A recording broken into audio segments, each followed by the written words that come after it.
Up over the 600, he'll utilise box 1, but I'm just not sure he's got the class if Scalacci or Deadly Avenger get control of the race out in front. So it does look like the two big guns, whoever can find the top and dictate from the front, should be able to run fast enough on the arm to be winning this race.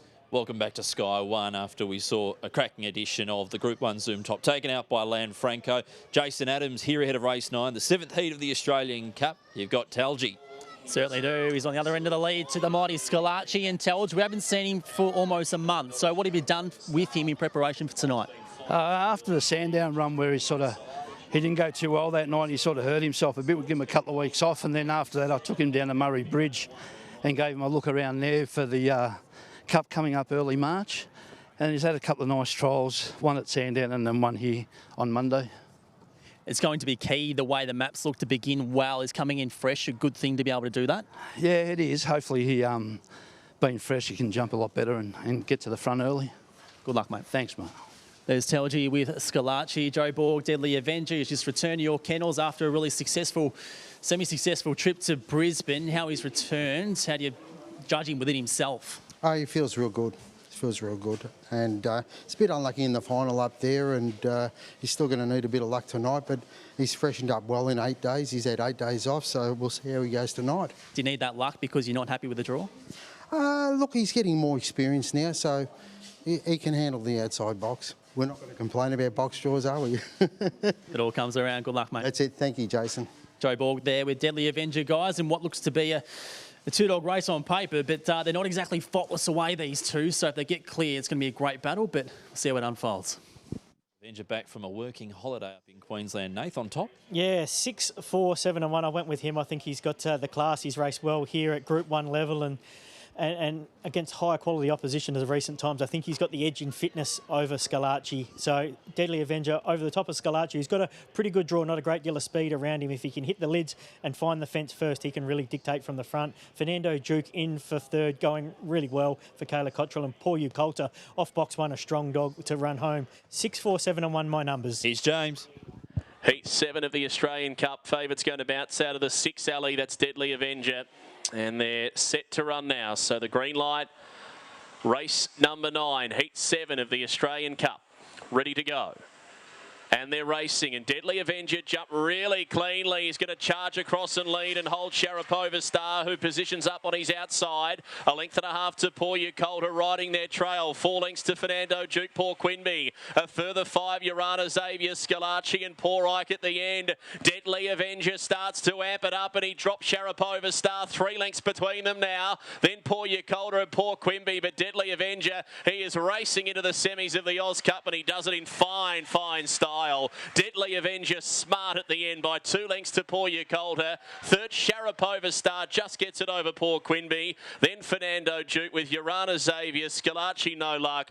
Neither for Paul Ike at the tail of the field. 29.86 to Deadly Avenger. Well, he was out. Joe, you spoke about his experience, and now he's producing plenty of class. How happy were you to see the way he began? I wrapped the way he came out, and that set it up for him.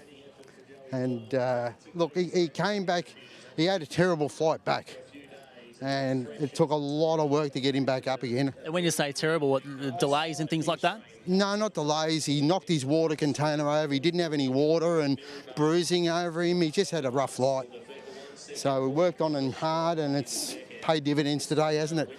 That it has. I remember going back to, say, August, September, where we spoke and you had high ambitions for what this greyhound could be capable of. How satisfying is it to see him go pretty well through the Melbourne Cup? They went up to Brisbane recently. He's gone really well. Now, putting a really big footprint on the Australian Cup Carnival. Yeah, look, it's just real satisfying. I don't get too many good dogs from outside public, just a couple of owners I've got. He was whelped, reared, everything on the property, so it makes it more satisfying. And look, I'm just so proud of him, absolutely proud of him. And just hope this is round 1, there's 2 more weeks to go. Is he a type of greyhound that have no issues with the 3-week series? No, he pulls up good. I'll give him plenty of fluids before I go home and make sure he'll be right for next week. Good job, mate. No worries, thank you, Jason. Joe Borg there with Deadly Avenger, guys, faultless tonight. And as I said, I spoke to Joe going back a few months, and he was so bullish and had such high ambitions for this greyhound, and now it's coming to fruition. He's a very good operator. Isn't he, White, going 29.843, Deadly Avenger. Smart performance, was best away quite clearly. Just had to hold off Sharapova Star, who was really there right throughout. I'd say for the first 2/3 of the race was a really gallant effort. Has ended up running in third, with Poyu Coulter running second, but class, and has seemingly overcome difficulty coming back from Brisbane, which is no mean feat. He didn't have the best flight, but Joe's a very astute full trainer, and he strikes at a high strike rate. So when the dog was around tonight, you knew he was going to be in tip-top shape. He's obviously going to benefit off that run. Joe said he had pretty much 8 days off since he's been back, so he freshened up. He was able to sprint.